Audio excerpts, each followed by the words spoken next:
Hello and welcome back. मेरा नाम doctor अंकित गुप्ता और आज की वीडियो होने वाली है एक्सिलरी ब्रेस्ट के ऊपर। तो फ्रेंड्स, यदि आपके आर्मपिट के अंदर या आपके किसी रिलेटिव के आर्मपिट्स के अंदर बड़ी बड़ी स्वेलिंग्स आ गई हैं जो कि नॉर्मली प्यूबर्टी के टाइम पर आती हैं, जैसे कि आप पिक्चर्स में देख पा रहे हैं, इस टाइप की स्वेलिंग्स है तो ये एक्सिलरी ब्रेस्ट हो सकती है।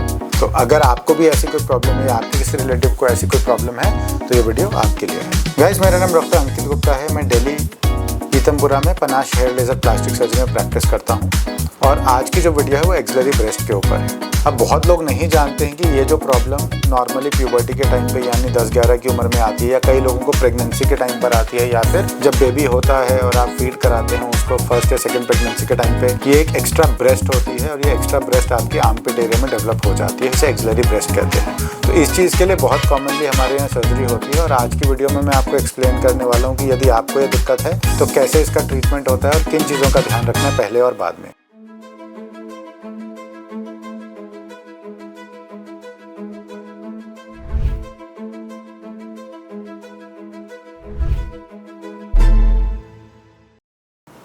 तो गाइस, सबसे पहले आपको ये ध्यान रखना है कि आप एक प्लास्टिक सर्जन से कंसल्ट करें। अगर आपको ये है, एग्जामिनेशन करवाएं या एटलीस्ट वीडियो कंसल्टेशन करें ताकि ये क्लियर हो जाए कि एक्सिलरी ब्रेस्ट है, ना कि कोई कैंसर की गांठ तो नहीं है, कोई लिम्फ नोड की गांठ तो नहीं है, कोई टीबी की गांठ तो नहीं है या कोई और प्रॉब्लम तो नहीं है।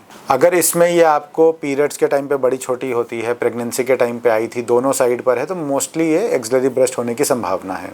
इसको कंफर्म करने के लिए एक अल्ट्रासाउंड की जांच हो सकती है जिसमें क्लियर हो जाता है कि एक्सिलरी ब्रेस्ट है या कोई और प्रॉब्लम तो नहीं। अब ये होती क्यों है?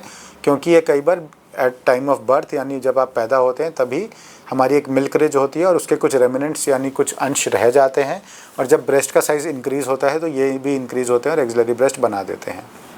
इसकी सर्जरी हम कभी भी कर सकते हैं, जब भी आप 18+ हैं उसके बाद ये सर्जरी करा सकते हैं, जब एक बार ब्रेस्ट मैच्योर हो चुकी है, बॉडी मैच्योर हो चुकी है।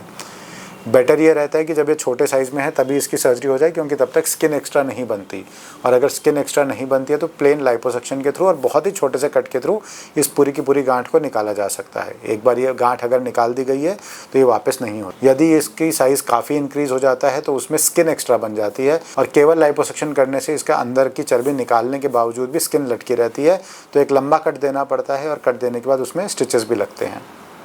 तो आखिर ये सर्जरी कैसे की जाती है? ये सर्जरी लोकल एनेस्थीसिया या जनरल एनेस्थीसिया दोनों में हो सकती है। इस सर्जरी में 1 से 2 घंटे का समय लग सकता है डिपेंडिंग ऑन कि कितनी स्किन काटनी पड़ती है। पहले लाइपोसक्शन किया जाता है जिसके अंदर की सारी चर्बी को निकाल दिया जाता है और उसके बाद छोटे से कट के थ्रू ग्लैंड निकाला जाता है। यदि किसी में स्किन बहुत ज़्यादा लूज़ है तो फिर एक लंबा कट लगा के स्किन भी निकालनी पड़ती है, और यदि स्किन निकालनी पड़ती है तो अंदर पाइप्स छोड़नी पड़ती है जिन्हें ड्रेन बोलते हैं, जो कि 5 से 7 दिन तक आपकी बॉडी में रहती हैं ताकि वो स्टिचेस खुल ना जाएँ, ताकि अंदर हीलिंग प्रॉपर हो, और उसके बाद ही इन्हें रिमूव किया जाता है।